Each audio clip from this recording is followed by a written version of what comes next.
Garden Grove greeted Detective Luther Desire with blazing midday sun and dust swirling beneath the wheels of his battered Ford. The small town, lost in the heart of Oklahoma, looked exactly the same as it had 13 years ago, when Luther left it behind to pursue a career with the Oklahoma City Police Department. The same sun-faded signs, the same wooden houses with porches that looked like they had come straight out of a 1950s photograph, and the same single main street that ran through Garden Grove from north to south. Luther drove past the Gardner gas station where old Joseph still sat in his creaky rocking chair, watching the few passers-by. The old man raised his faded baseball cap in greeting, but Luther saw a hint of wariness in his eyes. No one was forgotten in Garden Grove, especially those who had decided to leave. A little further on stood Holy Redemption Baptist Church, the tallest and most imposing building in town. Its white walls gleamed in the afternoon sun, and the spire, topped with a cross, seemed to pierce the cloudless sky. Next to the church was the pastor's house, a neat two-story cottage with a perfectly manicured garden. Driving by, Luther noticed a group of women setting up tables for some kind of event. They froze for a moment, watching the unfamiliar car pass by. In Garden Grove, everyone knew each other, and the appearance of a stranger, even if that stranger had once been one of their own, did not go unnoticed. The police station was located at the end of the main street, a one-story brick building with an American flag lazily fluttering in the wind. Inside, Luther was greeted by Sheriff Carter, a heavy-set man with a thick gray mustache and a piercing gaze. Well, the prodigal son has returned," the sheriff boomed, shaking Luther's hand. "I thought you were stuck in Oklahoma City for good." "Life is full of surprises," Luther replied, looking around the familiar office. "After my divorce, I wanted a change. I decided it was time to go back to my roots." The sheriff grunted but said nothing. Divorces were rare in Garden Grove and were discussed at length. Luther knew that his personal life would be the topic of conversation for the next few months. "We're glad you're back," the sheriff finally said. "We could use someone with your experience. Nothing much ever happens around here, but—" He stroked his mustache thoughtfully. "You never know." Luther nodded. In small towns like Garden Grove, where everyone knew each other, crime was rare. Mostly petty theft, domestic disputes, and public order violations. Nothing serious, but there was something else in the sheriff's words, something left unsaid. "There's a reception at the church tonight in honor of Pastor Roshan's anniversary," the sheriff said, changing the subject. "You should go, meet some new people. And you'll see some old friends." Luther wasn't sure he was ready for such a mass reunion with his past, but he knew it would happen sooner or later. Better to dive in head first. "Sure," he nodded. "I'll be there." The church reception was much more crowded than Luther had expected. It seemed as if the entire Garden Grove had gathered in the churchyard. Tables were laden with homemade food, fried chicken, potato salad, pies, and desserts. Soft music played, and someone played hymns on the guitar, arranged in a modern style. Luther felt curious glances on him. Some people came over to say hello, but most kept their distance, as if waiting for him to make the first move. In Garden Grove, people did not forgive those who left the city, especially if they returned. "Detective Desire, nice to meet you at last." Luther turned and saw a young man in an immaculate black suit with a white clerical collar. His smile was open and sincere, and his handshake was firm. "Pastor Ebenezer Roshan," he introduced himself. "I've heard a lot about you. They say you were one of the best detectives in Oklahoma City." "Rumors are always exaggerated," Luther replied with a slight smile, "especially in small towns." The pastor laughed, loudly and infectiously. Luther understood why people were drawn to him. He felt at ease and comfortable in his presence. "Let me introduce you to my wife," the pastor said, turning around. "Tamara, dear, come here." A slender woman in an elegant blue dress approached them. Her black hair was pulled back into a neat bun, and a modest pearl necklace glinted around her neck. She moved with a grace that seemed almost out of place in a small town like Garden Grove. "Tamara Chizom Roshan," she said, extending her hand. "It's a pleasure to meet you, Detective." Her voice was soft and melodious, with a faint accent that Luther couldn't quite place. Tamara smiled, but her smile didn't reach her eyes. which for a moment seemed to Luther to betray a hint of wariness. "Tamara moved here from Atlanta a year and a half ago," the pastor explained, looking proudly at his wife. "We met at a conference, and I knew she was a gift from God to me and our community." Tamara blushed slightly at his words and looked down. "Ebenezer is exaggerating," she said quietly. "I'm just trying to be a good wife and help the community as much as I can." "Tamara started our church choir," the pastor continued, clearly proud of his wife. "She also teaches Sunday school and organizes charity dinners for the needy. We are very lucky to have her." Luther noticed how Tamara discreetly moved away from her husband when he tried to put his arm around her waist.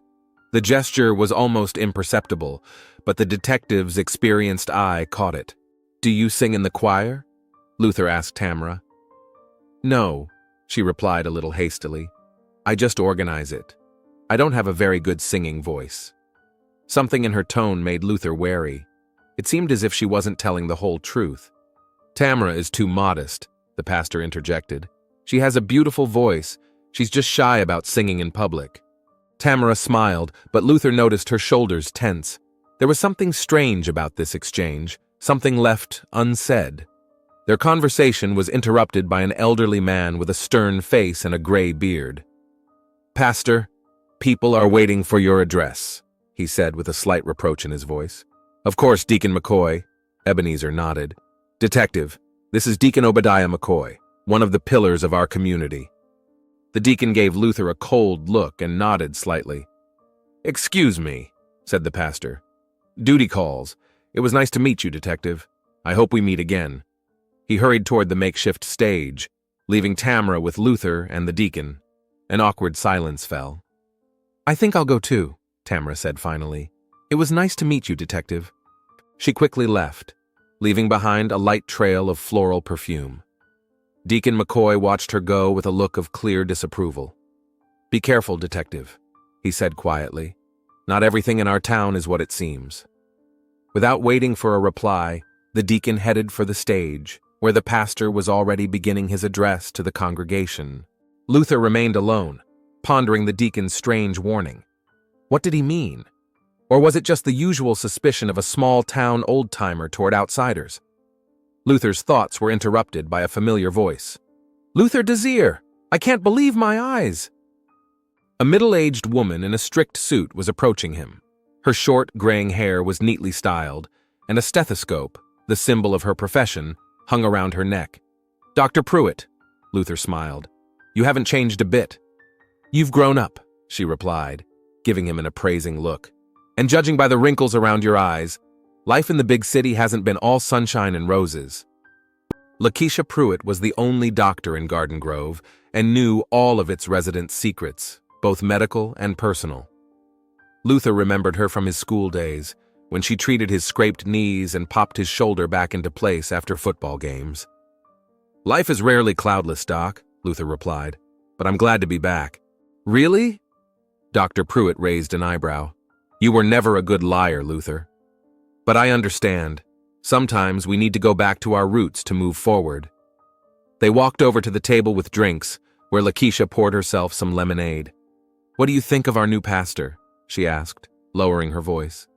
"He seems like a nice guy," Luther replied cautiously. "Young for the job." "Yes, young," the doctor said thoughtfully.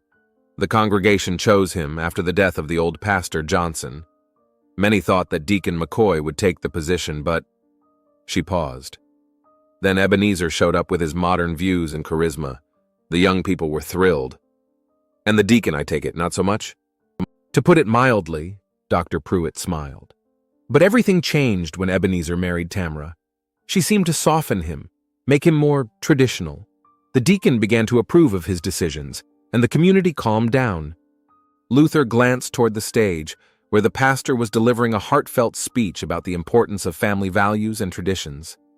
Tamara stood nearby, smiling and supporting her husband with her presence. But even from a distance, Luther could see the tension in her posture. "Is something wrong with Mrs. Rochon?" he asked, turning his gaze to the doctor. Lakeisha hesitated before answering, taking a sip of lemonade. "I can't discuss my patients," she said finally. "You know, doctor-patient confidentiality." "Of course." Luther nodded. I just noticed that she seems tense. Being a pastor's wife in a town like ours isn't easy, the doctor replied evasively. All eyes are on you. Everyone expects you to be perfect, and Tamara... She paused, as if searching for the right words. She's not from around here. She has a different background, different habits. Sometimes I think she's a bird locked in a cage. Luther wanted to ask more questions, but at that moment an elderly woman approached them, clearly in need of medical advice.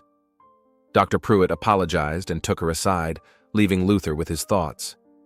The rest of the evening was spent talking to old acquaintances and introducing new residents of Garden Grove.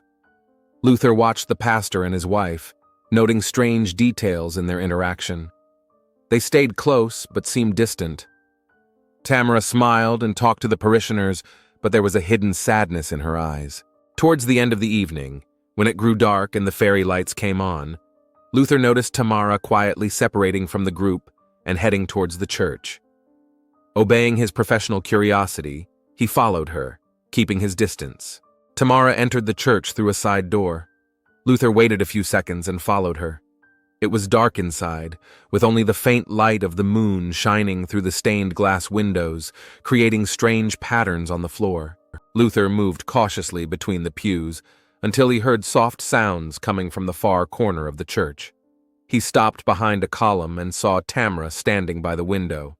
She took a small bottle of pills out of her purse, shook one out onto her palm, swallowed it, and washed it down with water from a bottle. Then she leaned her forehead against the cold glass and cried quietly, wrapping her arms around herself, as if trying to hold something inside.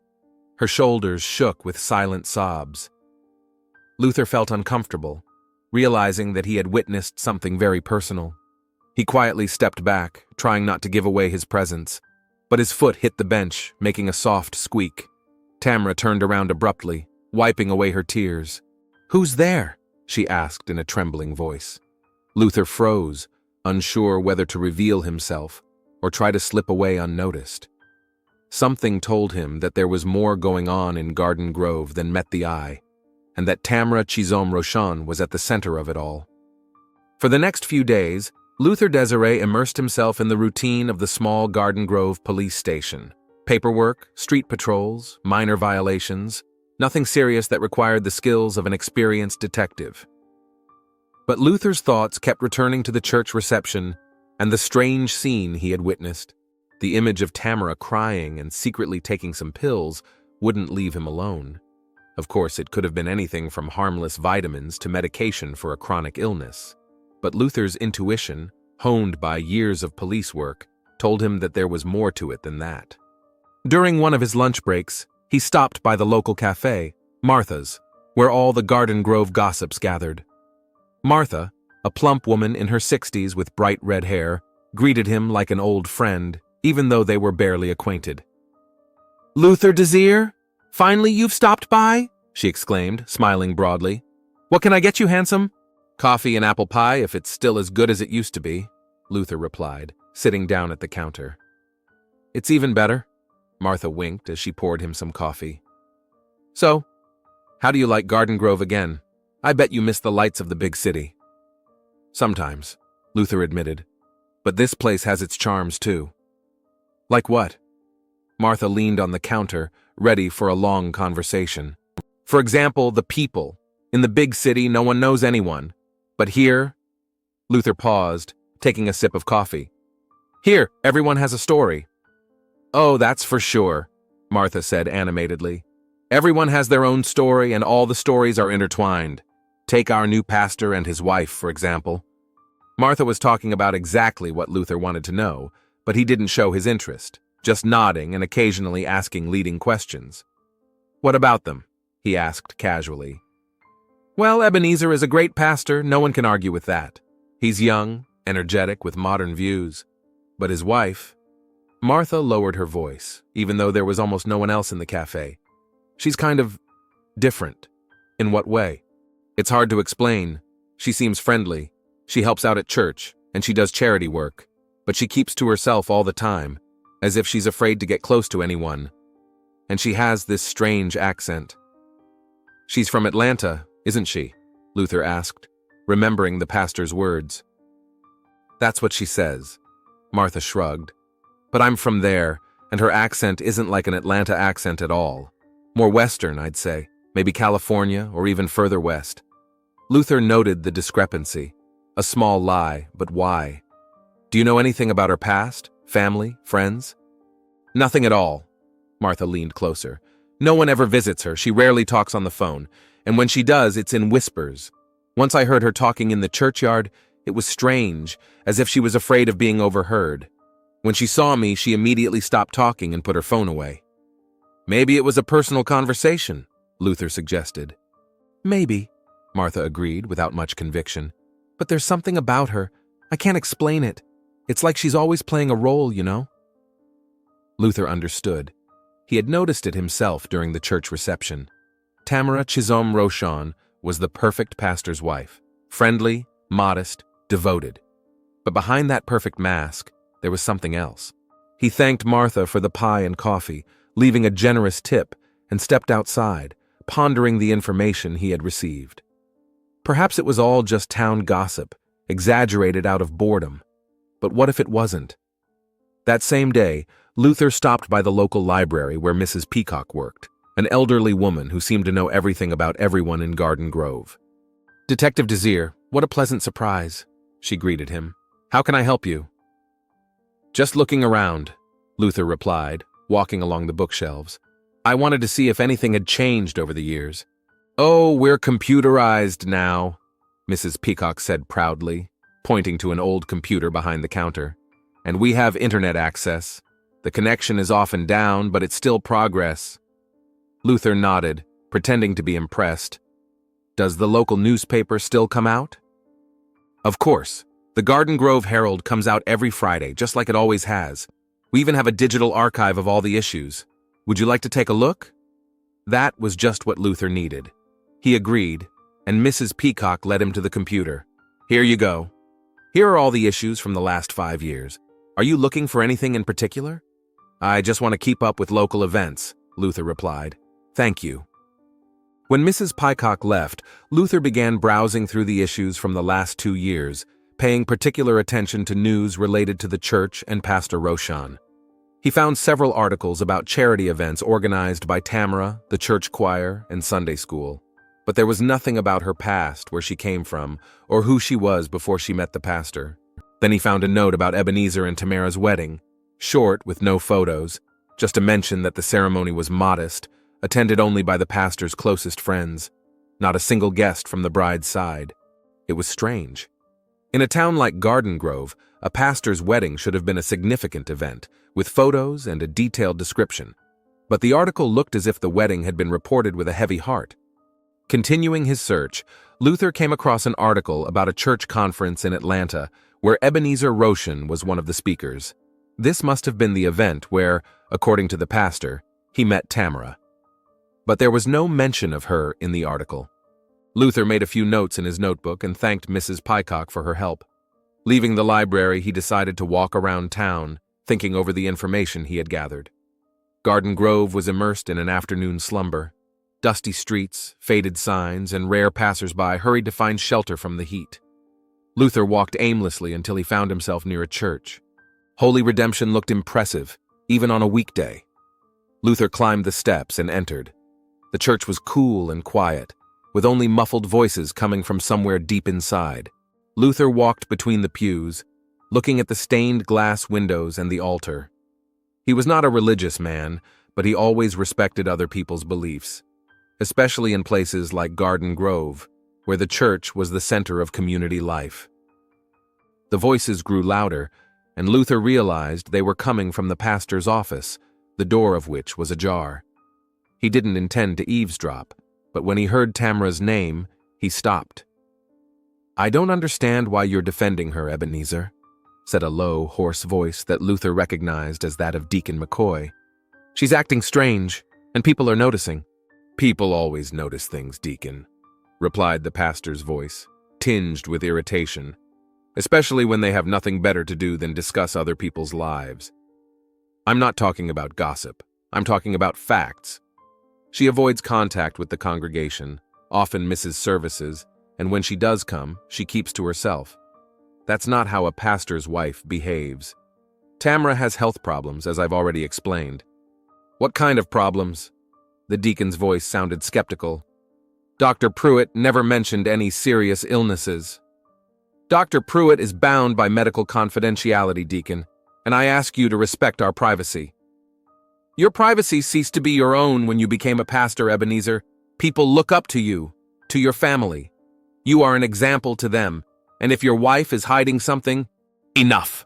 The pastor's voice rang with anger. I will not allow you or anyone else to judge my wife. If you have a problem with my ministry, address it directly, but leave Tamara alone. There was a silence, and Luther knew the conversation was over. He quickly backed toward the door, but before he could exit, the office door swung open, and Deacon McCoy emerged. Seeing Luther, he stopped, his eyes narrowing. Detective, he said dryly. What are you doing here? Just looking around the church, Luther replied calmly. It's a beautiful building. Yes, it is, the deacon agreed without enthusiasm. And holy, not a place for investigations. He uttered the last word with obvious disapproval and, without waiting for a reply, quickly walked past Luther toward the exit. Pastor Roshan appeared from his office.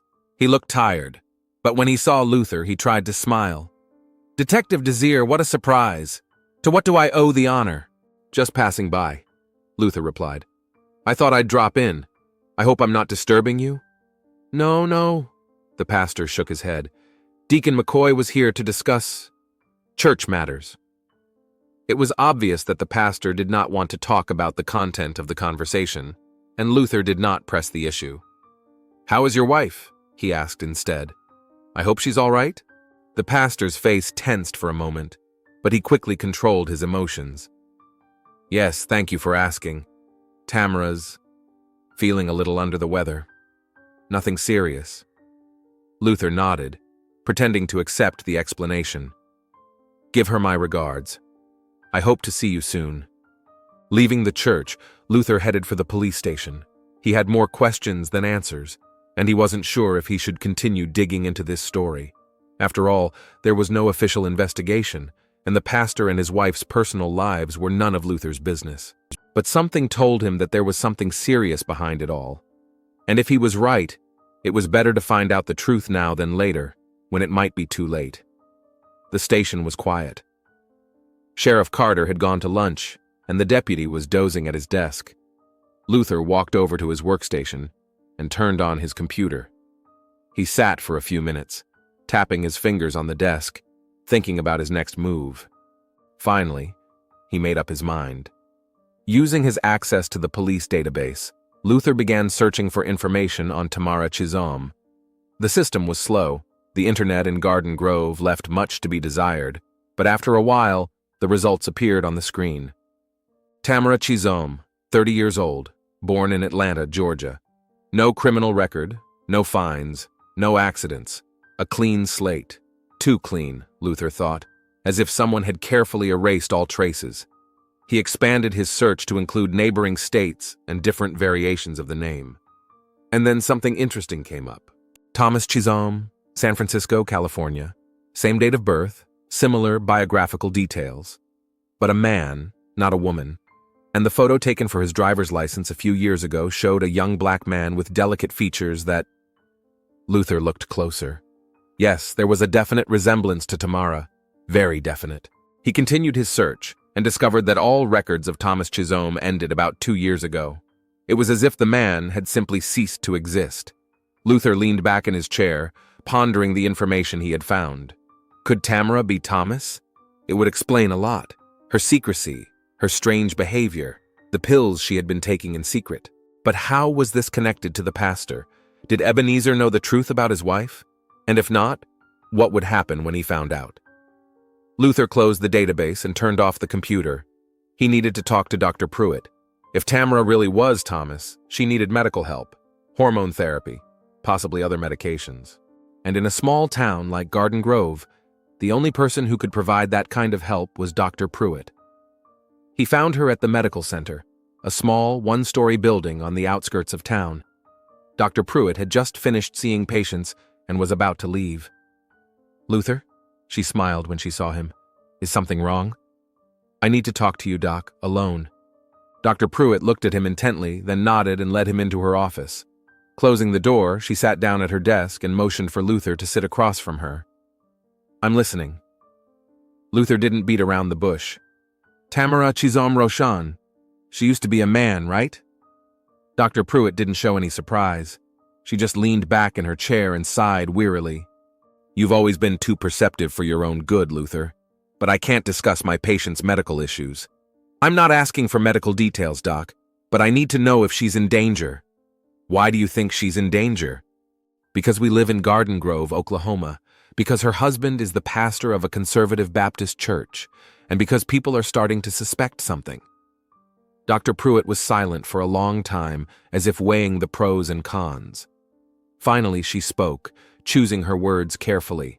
I can't confirm or deny your assumptions, Luther. But I will tell you this.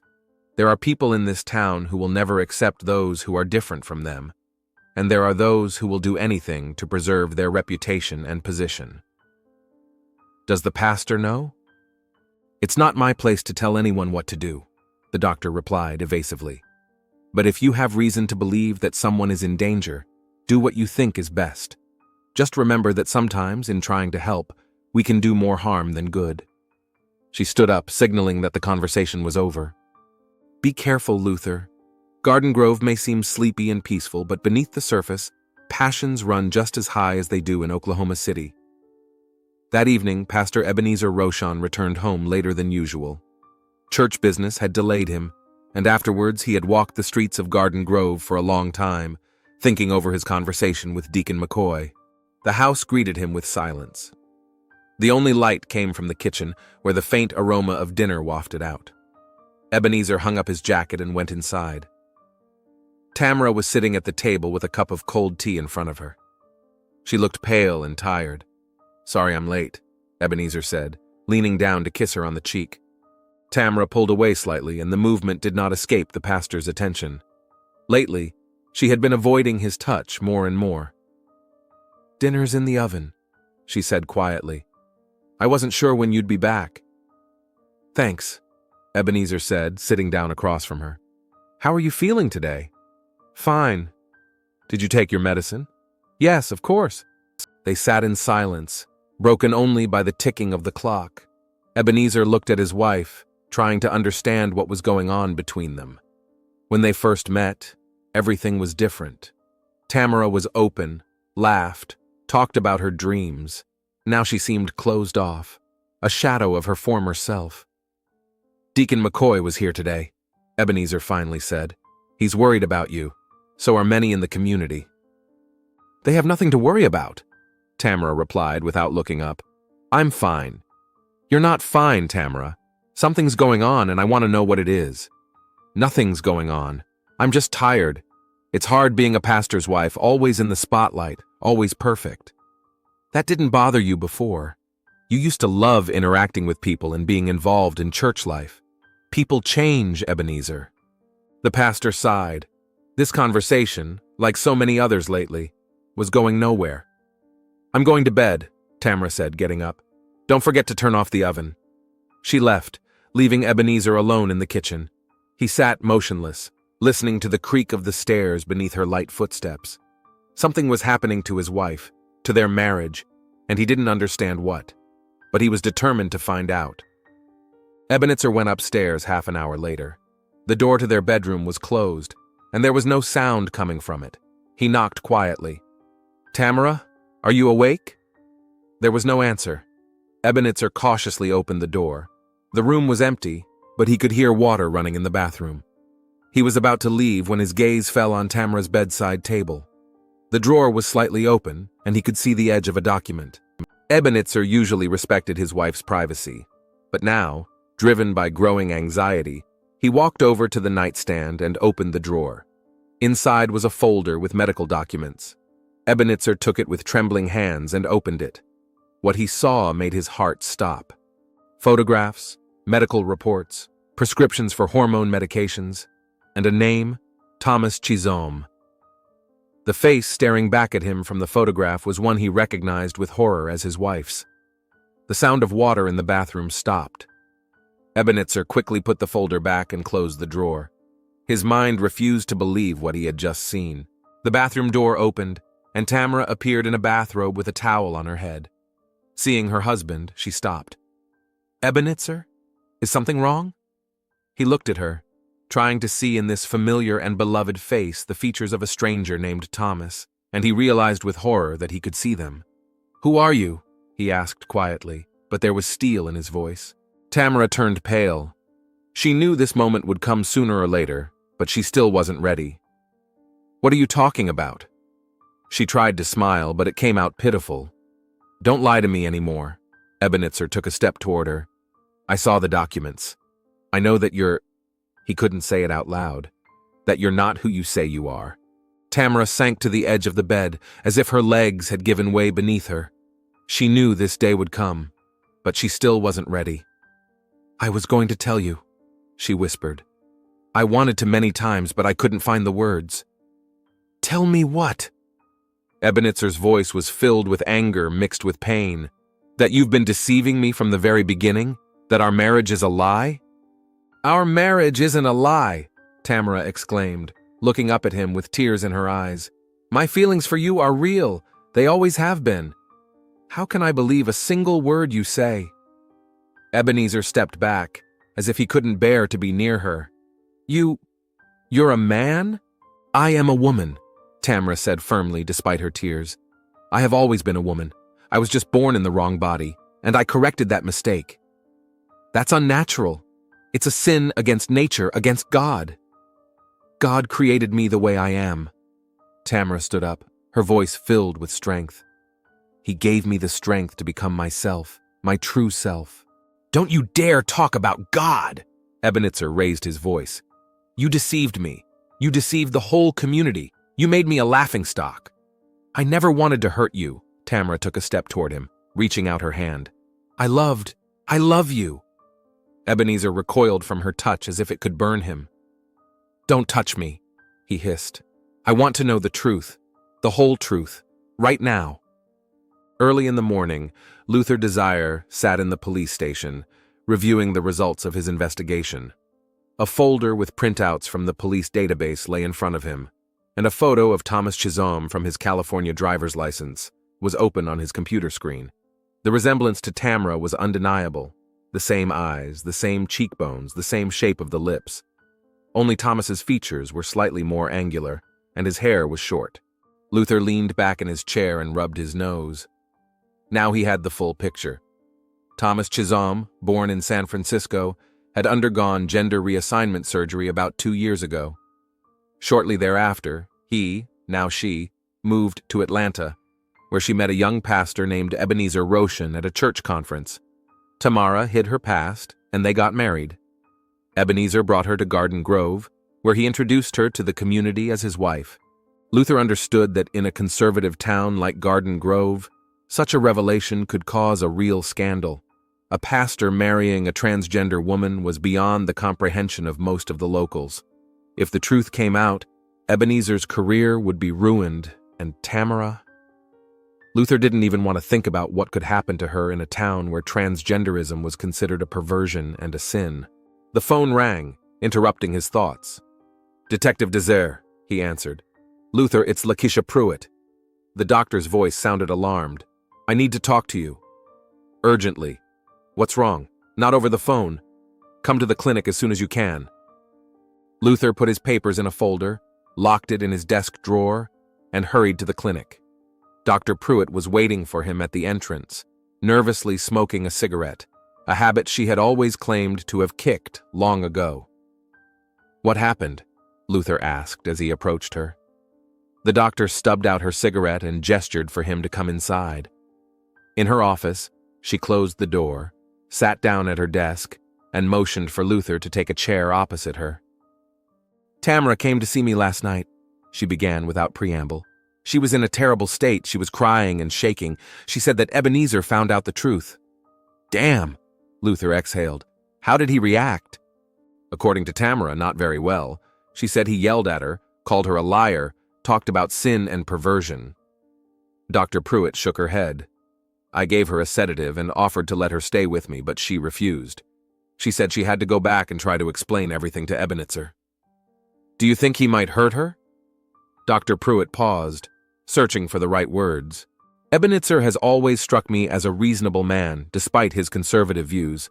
But people in anger and shock are capable of many things, especially when it comes to something they believe contradicts their deepest convictions. I need to talk to both of them, Luther decided, standing up. Be careful, the doctor warned. The situation is volatile. If the community finds out— I understand, Luther nodded. Thank you for letting me know.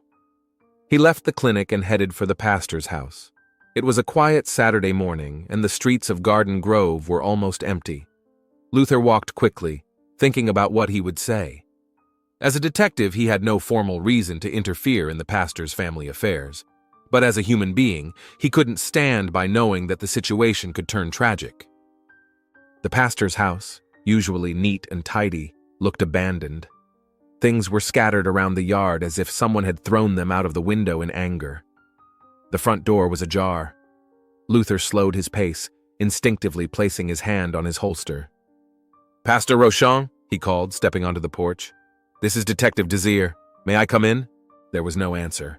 Luther pushed the door open cautiously and stepped inside. The house was in chaos. Furniture overturned, photographs smashed, broken dishes on the floor. Signs of a violent struggle. Pastor? Tamara? Anyone home? Silence.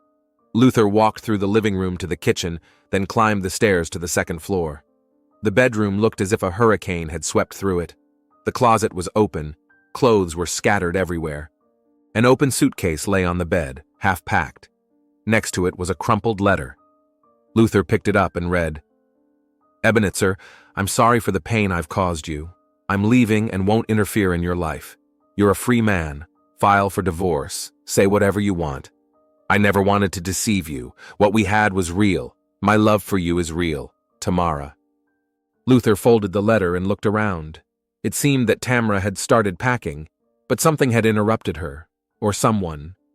Going downstairs, Luther noticed traces on the floor in the hallway that he hadn't seen before. Dark spots that looked like blood. Fresh, not yet completely dry. Luther's heart began to race. He followed the stains to the back door, which led to the garage. The garage door was open, but the pastor's car was not inside. Luther quickly returned to the house and dialed the station number. Sheriff Carter, this is Desir. I need to report the pastor's car missing. A black Chevrolet Impala, Oklahoma license plate, and also— He hesitated, not knowing how to explain the situation. I found traces of blood in his house. There may have been a crime. Damn it, Luther. The sheriff's voice sounded alarmed. Are you sure? No, but it's better to be safe than sorry. And Sheriff, this is a delicate situation. It concerns the personal life of the pastor and his wife. I understand. I'll send a patrol car out right away. Stay there, I'll be there soon. Luther hung up and returned to his search of the house. In the living room, under an overturned table, he noticed Tamara's phone. The screen was broken, but the device was still working. Luther turned it on. There was no password. The screen displayed several missed calls from a contact labeled simply M and one unread message. I can help you get out of here, just tell me when. At that moment, the sound of a car pulling up could be heard in the yard. Luther looked out the window. Sheriff Carter had arrived. He went out to meet him. What do we have here? The sheriff asked, glancing around the ransacked yard. Looks like a domestic dispute that got out of hand, Luther replied. There's blood in the house, things are scattered around. The pastor and his wife are missing, and so is the pastor's car. Blood? A lot? Not critical, but enough to be concerned. The sheriff frowned. Well, let's take a proper look around. They searched the house thoroughly, photographing the evidence and collecting clues. Luther told the sheriff about the tension between the pastor and his wife, but didn't mention the real reason for the conflict. That wasn't his secret. What do you think? The sheriff asked when they were done. I think we need to find the pastor and his wife as soon as possible, Luther replied. Tomorrow is Sunday and there's a service. If the pastor doesn't show up, people will start talking. Yeah, right, the sheriff nodded. That's all we need. I'll contact the highway patrol and have them look for his car. They left the house. leaving the deputy sheriff at the door to keep anyone from entering. A small crowd of curious onlookers had already gathered outside. News traveled fast in Garden Grove. "Go home. There's nothing to see here," the sheriff said sternly. "Just a security check." The people reluctantly began to disperse, but Luther knew that rumors were already spreading throughout the town. The question was how close those rumors would be to the truth. The rest of the day was spent searching and questioning. No one had seen the pastor or his wife since Friday evening. The car was also nowhere to be found. By nightfall, Luther was exhausted, but he couldn't sleep. Something told him that time was running out, that tomorrow, Sunday, something irreparable would happen. He sat in his room in the small house he rented on the outskirts of Garden Grove, going over the facts and possible scenarios. The pastor had learned the truth about his wife and was furious. Perhaps he had already harmed her. Or just as likely, they had both left town, Tamara fleeing her husband's wrath, Ebenezer fleeing the shame and condemnation of the community. But something wouldn't let Luther rest. The bloodstains, the ransacked house, the missing car. And then there was Pastor Ebenezer Rochon's character. He was a deeply religious man for whom his reputation and his service to God meant everything. Having learned that he had been deceived in such a fundamental matter, how could he react? Luther remembered the pastor's eyes, clear, confident eyes of a man who knew firmly what was good and what was evil. Such people are dangerous when their faith is tested. They can break down or become even more radical in their beliefs. Sunday morning dawned clear and warm. Luther woke up early, feeling the anxiety that had been with him since the previous day. He quickly got dressed and headed for the church. The service began at 10 o'clock, but he wanted to be there early to talk to Deacon McCoy and other members of the church council. As he approached the church, Luther noticed that the doors were already open, even though it was only 8 o'clock. Deacon McCoy was standing at the entrance, greeting the early parishioners. When he saw Luther, he frowned. "Detective," he nodded dryly. "To what do we owe such an early visit?" "I need to talk to you, Deacon," Luther said, "about the pastor and his wife. Has something happened?" The deacon's voice was not surprised, but rather wary. "They're missing. The house has been ransacked, and there are traces of blood. We've been looking for them since yesterday." The deacon paled, but quickly regained his composure. "My God, have mercy," he whispered. "Come in, detective. Let's talk in my office." They went into a small room next to the main hall of the church. The deacon closed the door and sat down at a desk, gesturing for Luther to sit opposite him. "What happened, detective? What do you know?" "Not as much as I'd like," Luther replied honestly. "But I know there was a serious conflict between the pastor and his wife, something to do with Tamara's past." The deacon looked at him for a long time, as if assessing how much he knew. "I always said there was something wrong with her," he said finally. "She wasn't honest with us, with Ebenezer. Do you know what it was?" "No." The deacon shook his head. "But I felt she was hiding something. I warned Ebenezer, but he was blinded by his feelings." There was such contempt in his voice that Luther couldn't help wondering if the deacon knew more than he was saying. "When did you last see the pastor?" "On Friday afternoon. He was upset. He said he needed to think things over, that his faith was being tested." "And Tamara?" "I'm not close to her," the deacon replied coldly. "Maybe a week ago at the choir meeting." Luther nodded, thinking about what he had heard. "What about the service? The pastor isn't going to show up." "I'll conduct the service," the deacon said firmly. "As the senior member of the council, I am obliged to take on this responsibility. We will pray for Ebenezer and his wife." The last words were again tinged with strange contempt. Luther looked closely at the deacon, but the old man's face was inscrutable. "All right," he said, standing up. "I'll stay for the service." Perhaps one of the parishioners had seen the pastor or his wife. "As you wish, detective." Luther left the deacon's office and headed for the church exit. On the steps, he bumped into Dr. Pruitt, who was just coming up to the entrance. "Luther," she said, looking alarmed. "Did you find them?" "No." He shook his head. "No sign of them. It's as if they vanished into thin air." Dr. Pruitt looked around and lowered her voice. "I got a strange call this morning. It was a woman's voice, but she didn't identify herself. She asked if I had a patient with serious injuries who had been brought in during the night. Do you think it's connected to Tamara? I don't know. The doctor shrugged. But it's a strange coincidence, don't you think? Luther nodded. The situation was becoming increasingly alarming. Stay on duty, he said. Keep your eyes open. If you see anything unusual, let me know right away. By 10 o'clock, the church was full. It seemed as if the entire garden grove had gathered under its arches. Rumors of the disappearance of the pastor and his wife had spread throughout the city, and people had come not so much to pray as to find out the latest news. Luther stood against the back wall, watching the congregation. They gathered in small groups, whispering and casting curious glances at Deacon McCoy, who was preparing for the service. Dr. Pruitt sat in the third row, glancing back toward the entrance from time to time. At 10 o'clock sharp, the organist began to play the first hymn. The parishioners stood up and opened their hymnals. Deacon McCoy rose to the pulpit, ready to begin the service. At that moment, the church doors flew open. Standing in the doorway was Pastor Ebenezer Rochon.